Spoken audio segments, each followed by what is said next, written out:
one love everyone that happens to watch this. This is Jeff Brown. For those that don't know him, he's an author, the author of Marijuana and the Bible, and Cannabis, the Biblical Tree of Life for the Healing of the Nations.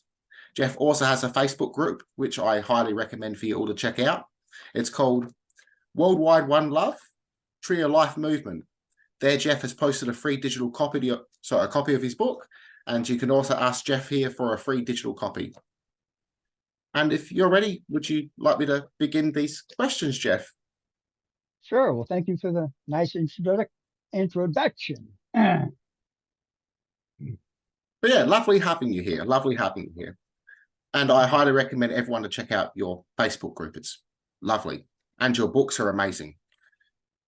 So let's begin with this one for question one. In your book, Marijuana and the Bible, you describe how cannabis influenced the beginnings of religion through ancient women growing the plant for medicinal purposes, which I also highly agree with. Would you care to share your thoughts on this, Jeff? Yeah, well, the women, they were in control, and they actually took that out of the Bible. The goddess is mentioned in the Bible, and throughout the ancient world, they worshiped the goddess.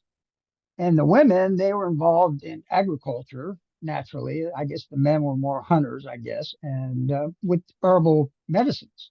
So they discovered the different herbs and their different uses, and they discovered marijuana.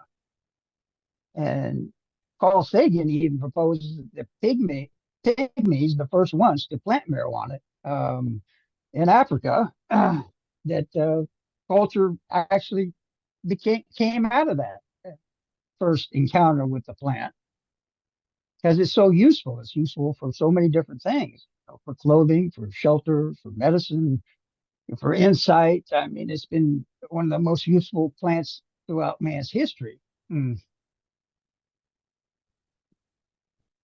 100%. I highly agree with all that. One of the first cultivated plants as well in history, an amazing plant that can be used for paper and medicine, everything. It was used in the ancient past. It was a very holy plant, as you know.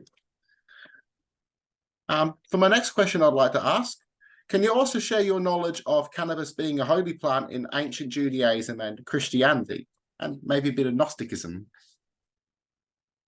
Yeah, we'll start with the Old Testament.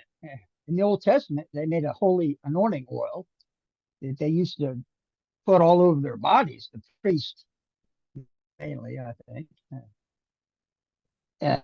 And they got inside. They talked to God when they did this, And Sula Bennett, back in 1930 or something like that, back in the time, she theorized that cannabism in the Bible was mistranslated, and it really represents cannabis. And it's a fact that cannabis has been used for spiritual purposes throughout history. They use it as incense throughout the ancient world. In fact, in the Bible, the Israelites, they talked to God in the burning incense. So they inhaled it and they put it on their skin. And I surmise that they used it other ways too. They probably ate it. I don't know. Whatever, any way you could use it, they probably did. I mean, some even theorized the concept of deity came out of this plant. Maybe even language. I mean, it's been involved with mankind for 10,000 plus years. I don't even think they know exactly when mankind first used this plant. And in Mesopotamia, that's where civilization is claimed to have started. They used it in Mesopotamia. I took a couple notes, so if you don't mind, find it here. Oh, maybe I didn't take that one. But anyway, they used it as incense in Mesopotamia, and they glorified it as a holy plant. India, the same way, they use it as incense and as a medicine. I mean, the history of the plant just goes way, way, way back. India is probably the most useful, most famous place where it's been used and still being used today in their religion. In India, it's associated with immortality and finding divinity. These are two main spiritual concepts. the immortality of the soul. That's a Gnostic understanding. And they believe in reincarnation, and I do too. I think that makes sense to me. Mhm. And that finding the God within. Christ of the Bible taught that as well. It's in the Bible. Know ye not that you are gods. Know ye not that the kingdom of heaven is within. So mankind has always been pointed inside himself, and that's the same way the Gnostics are. So that's when I first learned about the Gnostics. That fascinated me. I mean, I got I've read about a dozen books on Gnosticism. I really like what they're saying. They're not a religion. They're more like a spirituality. I mean, they have no real hierarchy. All are equal. I mean, the women are equal. I mean, they teach the same thing we were taught in our church, to find the Christ or God within.